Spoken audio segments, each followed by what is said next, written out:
Oke teman-teman, kali ini saya ingin berbagi sedikit tentang cara membuat dokumen baru pada Adobe Illustrator. Jadi saya akan menjelaskan sedikit nanti ya tentang jendela pada new file ya.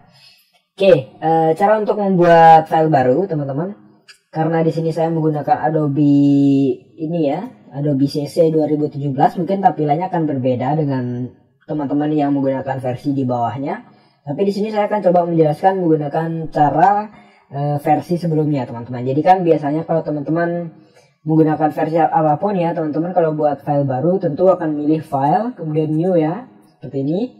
Nah kemudian kalau CC tampilannya seperti ini teman-teman. Saya akan jelaskan sedikit tentang yang CC. Jadi di sini kan ada mobile, ada web, ada print, ada film dan video, kemudian ada art dan illustration. Nah inti dari semua tab ini itu hanya memudahkan kita teman-teman. Jadi semisal kita ingin membuat poster, berarti kan poster cetak gitu misalnya ya, berarti kita pilih yang print. Kemudian ukurannya misalnya A3, kita tinggal pilih A3. Jadi kita tidak men-setting lagi. Nah itulah fungsinya tab-tab yang ada di sini teman-teman. Nah tapi buat teman-teman yang versinya di bawah CC atau yang CS misalnya ya, pada dasarnya teman-teman hanya perlu memahami konsep width itu apa, height itu berapa, height itu apa maksud saya, kemudian satuan itu apa, orientasi apa, dan lain sebagainya. Jadi kurang lebih tampilan dari versi yang sebelumnya itu seperti ini teman-teman. Nah jadi ada settingan untuk nama, name ini untuk nama filenya apa, profilnya ini kita pilih misalnya untuk print atau untuk kebutuhan web atau mobile. Nah, jadi kita tinggal pilih di sini. Misalnya saya pilih print, maka di sini biasanya CMYK ya, karena kan untuk print-printan itu color modenya adalah CMYK. Kemudian misal saya ganti menjadi web, maka di sini akan berubah menjadi RGB. Karena untuk color mode monitor atau tampilan screen itu atau web itu menggunakan RGB. Jadi dia akan tersetting otomatis teman-teman.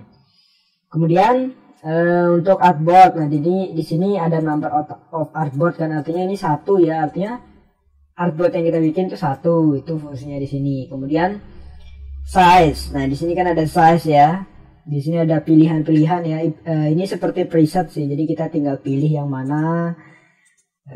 Kemudian kalau cara manualnya ya teman-teman nginputin atau mengisi angkanya di sini. Misalnya di sini saya pilih 500 kali 500 pixel. Nah, atau satuannya saya ganti misalnya cm gitu ya. Jadi dia akan berubah.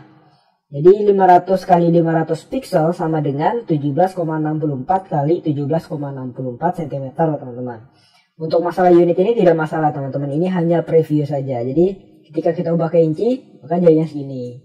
Ketika kita ubah menjadi poin, jadinya segini. Ini hanya satuan yang memudahkan kita saja ya. Kemudian berikutnya orientasi. Kalau orientasi ini kan biasanya ada yang landscape, ada yang portrait. Kalau landscape itu biasanya digunakan untuk ilustrasi-ilustrasi seperti pemandangan, itu kita pakainya landscape, disarankan seperti itu. Kemudian kalau orientasi itu, orientasi yang portrait maksud saya itu lebih digunakan untuk misalnya membuat vektor wajah manusia. Itu kan lebih cocok digunakan yang portrait. Kemudian untuk bleed, di sini kan ada bleed ya. Bleed ini berkaitan dengan percetakan teman-teman. Jadi misal teman-teman membuat majalah atau sertifikat.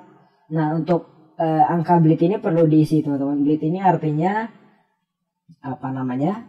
Batas potong ya. Batas potong mesin potongnya itu seberapa. Jadi seperti itu untuk bleed ini. Kalau untuk pembuatan logo kita jarang menggunakan si bleed ini, biasanya diisi 0 saja. Kemudian color mode, nah di sini akan saya jelaskan dua saja ya. Jadi ada RGB dan CMYK. Kalau RGB kan kita gunakan untuk desain-desain yang tujuan akhirnya itu akan didistribusikan untuk website misalnya atau untuk screen mobile gitu ya. Itu biasanya menggunakan RGB. Tapi kalau yang CMYK, ya CMYK itu untuk print-printan teman-teman. Misalnya teman-teman ingin sablon baju atau bikin poster yang dicetak, itu teman-teman menggunakan CMYK. Kemudian raster effect ini adalah kualitas daripada gambarnya teman-teman.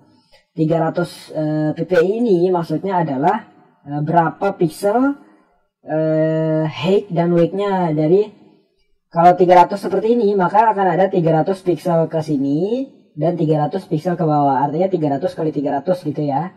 Nah ini menentukan kualitasnya teman-teman. Yang paling tinggi sih biasanya 300 ppi ini, saya biasa menggunakan ini. Kemudian yang ini tidak usah diganggu saja teman-teman, kita ini hanya preview mode saja. Oke, saya rasa itu saja sih teman-teman yang berkaitan sama new document. Yang pasti teman-teman harus paham apa itu width, apa itu height, kemudian color mode, kemudian units, kemudian apa lagi ya. Itu aja sih saya rasa untuk pembuatan logo ya teman-teman. Kemudian kalau sudah jadi settingannya teman-teman tinggal pilih create document. Nah nanti akan jadi seperti ini teman-teman. Oke, cukup sekian ya penjelasan dari saya. Semoga bermanfaat. Wassalamualaikum warahmatullahi wabarakatuh.